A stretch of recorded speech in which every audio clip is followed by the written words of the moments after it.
Everyone. My name is Miss Anne here at the Warminster Library.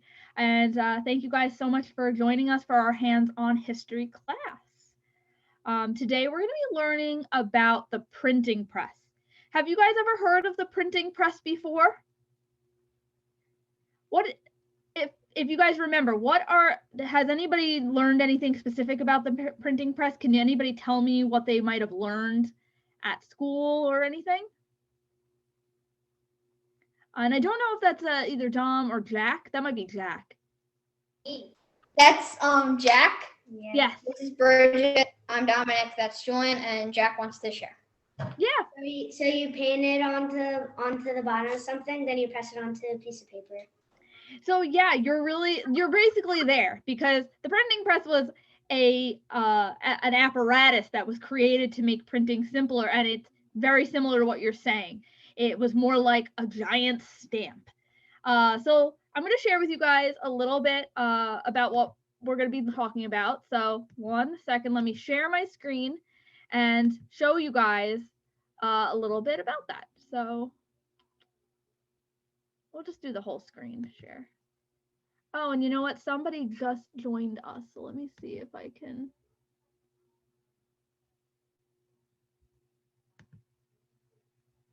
I might have to end the stop screen sharing. There we go. There I see Manali. Perfect. I couldn't see her before. So, all right, let me share my screen. Hello, Manali. I'm going to share my screen again to the hands-on history. Okay. So we're going to be learning about the printing press. And as I mentioned, there's a lot going on with the printing press. You guys will see that in just a moment. It's maybe a little different than what you guys have heard before. But to understand the printing press, we need to understand what happened and what came before it, because basically the printing press is like grabbing all different things from history. So the first thing is wood block printing, which is what we're going to be really doing today. We're going to be learning about the printing press, but we're probably going to do an activity that's more the wood block printing, because to make a printing press, you will see, requires way more things than I could potentially give you. But wood block printing was established in China, and it was established around, I would say, before 1000 AD, because movable type came around 1041 AD. It's basically what you guys are seeing there. It's a block of wood, kind of like this, and someone would carve into it, and that would create a texture that when pressed into ink and then pressed onto some sort of textile, usually like cotton or linen, would create, as you can see on the picture to the right, an imprint. So a negative of whatever it is you drew. It is like a giant stamp, except the image was reversed because you're carving into it. So this happened in China, and they would do carvings of their letters, and that's how they would do it. So it's an etching into wood. So they would carve it with like bronze tools and things like that, and metal tools. But as you can imagine, woodblock printing is still very, very time consuming. You can do artistic works, but to do kind of like what we're talking about, to do printing of something, it would still take a long time. So eventually somebody came up with the idea of movable type. So there would be the etchings, as you can see, of Chinese characters, but they'd be in little tiny forms, and they would all be able to be stacked and then all together stamped on. So this is in China, 1040 AD. It was made of wood and clay. Movable type was used. They were carved by hand, and these forms of movable type didn't really hold up well. Rightfully so. We have Iggy joining us, so 1 second. Clay and wood would eventually wear, and then you'd have to have somebody spend all that time carving it out again. Eventually bronze was used, but it was more costly, and so it didn't really pan out the way that I would assume they were hoping. But one of the first types of print of a large amount of text, there was one Chinese text that was copied multiple times. I think it was like about 100 copies. That was the first time something was mass produced. Was in China, not actually in Europe. But Chinese characters when it comes to writing. There's a lot more than 26 letters of our alphabet. There's so many that eventually it was too costly. And so even though it was still around, it didn't really take off as much. So that's movable type. But meanwhile, this is the interesting part about history. Meanwhile, in Europe, nobody had any idea what was going on in China. They had no idea. So they're still doing, the scribes are doing all of their lovely detail work, but they have no idea that in another country, very, very, very far away, somebody came up with some sort of really cool innovation, which is to do that movable type. And these technological advances really never made it to Europe. They just didn't know. So what happens is that oftentimes in history, somebody comes up with the same idea and says, I came up with it. Meanwhile, somebody already came up with it far away because they just didn't have that communication. You couldn't call up your friend and go, hey, I came up with this really cool idea. You couldn't even write to somebody. So you couldn't even write because there was no communication between these two countries. Very, very few people made it to all the way to China, and back in this time, it would be pretty much only like spices going back and forth. Oh, we have Lincoln joining us. And those of you guys who might have came in late, we're recording this, so you don't have to worry. I will be sending it all out shortly. Okay? So that's what was happening. And so maybe you guys have heard that there was a person in the 1400s, his name was Gutenberg. Have you guys ever heard of Gutenberg before? I'm going to stop sharing so I can see your faces. How many of you guys have ever heard of Gutenberg? Some of you guys may never have heard of Gutenberg. Yeah.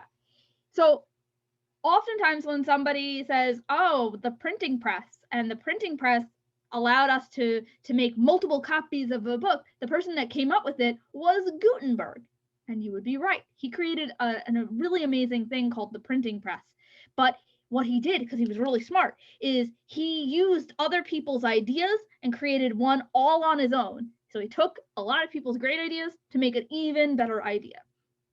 So now we're going to learn a little bit about the printing press itself. But we already know that woodblock printing happened and movable type happened. And he takes those ideas to make them his own in Europe. So let's screen share so I can show you guys all about the printing press. So this is the printing press right here. It's this big, big thing. It would probably take up most of my room. It is so big. Gutenberg took something called a wine or olive oil press that was already being used. It was a press that would just press down on olives and wine and grapes to make wine. And so he said, hey, I can use that, but I can do it to create a page of print. And that way, a scribe doesn't have to meticulously, really labor intensively write everything down. We could just do it really quickly, and then boom, we have a page. So he used those mechanics and the idea of the movable type, though at the time he didn't know that that existed. He used that, the Chinese woodblocking printing, and he merged those two ideas together. Let's see, somebody has. Hi, June, welcome. Welcome, welcome.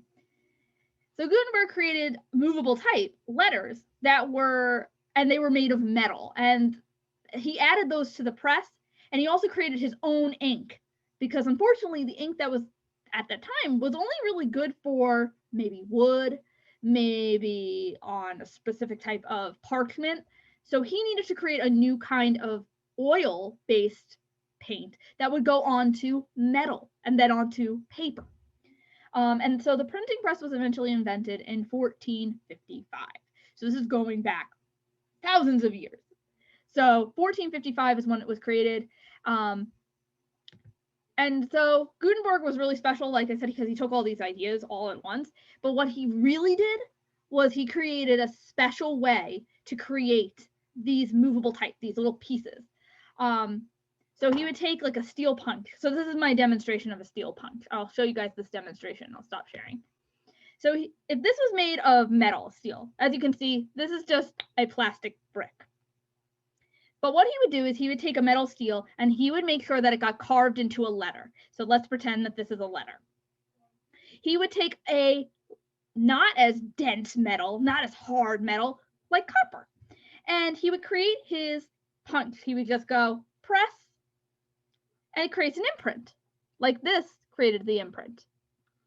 So then he did something even more special, because remember I mentioned that these pieces were, especially in China, they were carved by wood, and wood over time will break and chip and it won't be very good. So you needed something that was going to withstand a lot of wear and tear, but also could be made again easily. So he pressed that into like a copper like this, and then he would create a mold. So he put his copper on the bottom and he'd pour hot metal to create a new kind of little type of type.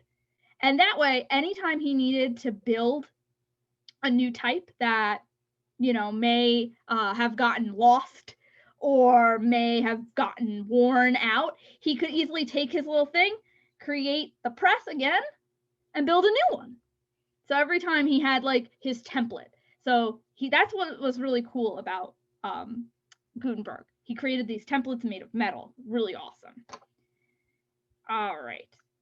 And these, all of the stuff that I'm telling you about right now, I will share at the end of the lesson. So let me share with you guys. So that's what he did. What is really, really important to note is that he created the steel punch, which is basically his master copy, the master copy of his letters. And so he was able to make like hundreds of little M's and O's and stuff. Instead of having to meticulously carve all of them, he could do them pretty quickly. He created his own oil-based paint to go over metal. And he figured out, and this is more technical, how to mix a bunch of metals together to create the perfect like liquid metal to create his little type. And so he was able to create these metal types that lasted longer, that he could replicate more than once, and that could be used to print a bunch of words and a bunch of pages at a time. Now, at the same time that this happened, around the same time, paper became a huge thing in Europe. So it just became like a collaboration of, you now can make a page of print easily, and now you have really cheap paper. So cheap product. It can be easily made and reproduced over and over. And again, in China, they came up with that by mashing vegetable fibers to pulp, like wood, turning into a pulp and creating these molds and drying them. It was super cheap and easy to make. And the impact? Well, finally, for the first time, the printing press meant that pages could be printed with perfect irregularity. You could get a page like this, like I have my notes, every time it's going to look exactly the same, and you can print more than one page, several pages at a time. So you can just keep cranking them out, and it meant that the cost was cheaper, and it took so much less time. If you guys were at my last lesson, I explained that scribes, it would take years for them to make a book. Years, sometimes 10 years to make a book. However, with the printing press, within a few years, he was able to make multiple copies of a 1,300-page book, which is the Bible. And so he took that and he was able to make a 1,300-page book, big book. He was able to make, I think, a couple hundred copies in like 2 years. It was something crazy like that. So it was cheap, it was easy to replicate, and it was really successful. And it meant that people could get books that couldn't get books before. So really amazing, amazing things. So I'm going to stop sharing because now we're up to the part where I think you guys are really excited. We're going to learn a little bit about how to make our own kind of stamp using our wood block that you guys got. So you guys should have all picked up a kit. If you didn't pick up a kit, we're going to go over the materials now. And at any point, if you guys have questions, if you want me to go over anything, I'm happy to do that. Okay, so I'm going to share my camera. Here we go. Okay, and feel free to unmute yourselves if you have any questions. So if you guys picked up a kit here at the library, your kit would include a piece of canvas paper like this, a paper plate, a wood block, some paint, or this would be like the ink that we're going to use. And this is hard for you to see, but this is a foam piece of paper that also is a sticker. Okay, so it just peels off like that. What you guys are going to need to provide on your own. If you want to draw something, you're going to need a pencil to draw on your foam piece. And you're going to need some scissors. And you may even need some glue. Just depends on how things are going to stick. Okay? All right, so what we're going to do is we're going to do something like this. This is the one that I already did. I created a design. And all I did was to cut some shapes out and I placed them on here. And you guys can see this is a raised design. It kind of looks like the movable type that we saw, that I showed you guys from, like, you know, the woodblock printing, the movable type that was made of wood and clay from China. So it kind of looks like that. Just imagine that this was one movable type for Gutenberg, because he would have hundreds of these stacked together to create words. So you guys are going to get to be able to make a design. Let's start with maybe a simple letter, and we can try doing that. So you guys are going to see, I'm going to draw the letter C. Like that. And you're going to have to do it in bubble letters. So that means to create another C, you go like this. You do a little moon and a big moon, and then you connect them. And then you could you can cut this out. I'm just showing you guys how to do the basic one, and you can do whatever letter you want. So, you know, if you wanted to spell out your name, you could try doing that. Remember, you have all these different sides you can put things on. So for this one, we're going to cut this out. And I'm trying to do it so you guys can see it, so don't mind me if... Okay, so like that.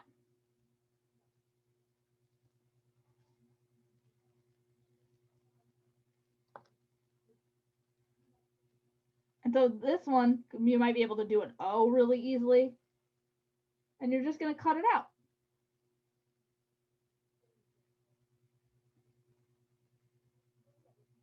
It's hard to try to get this to be done on the camera. So I have like a little C. And if I added it to my woodblock printing, I will peel the sticker off and just add it on. Like that. And you can do a different letter if you'd like.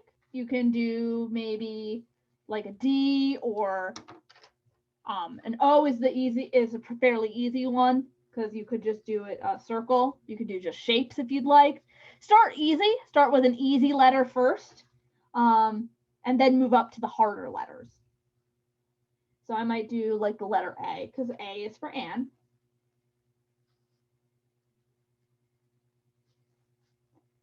And I might try to do a letter A.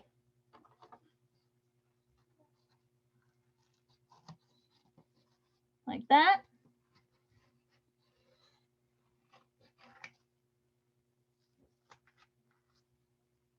So I just did a triangle to start. See, it's just a triangle. And that's when you can add things to make it look like a letter. And it's okay if it's not perfect. This is how we're learning to do it. The hardest thing is going to be getting the middle out. And so you might want to use, instead of scissors, you could use like a pencil to try to get that edge out, or like a pen, if you have a pen. So that's the hardest one. I would definitely say that might be the most difficult, is to get those little parts out. But if you get a little indent, that'll help. There we go. And then, yeah, you can peel this. And you can add it to this. Yeah, so whenever you stick it on, then you can create that indent a little bit more. You can do the etching. Remember, we talked about that. That was with the wood. You can etch it inside so that it creates that little indent, so that when you do add the ink, that part will not get a lot of ink on it. So that's how I did it. I just used my pencil and indented it a bit. Okay, so what is this going to look like when you're ready? Okay, that's where the paper plate and your ink comes in, or your paint. Make sure to roll up your sleeves because you don't want to get any paint on you. What you're going to do when you're ready, once you're done with whatever it is, and we're going to come back to this is the hardest thing, is to do like letters or like do a design. This could take you some time.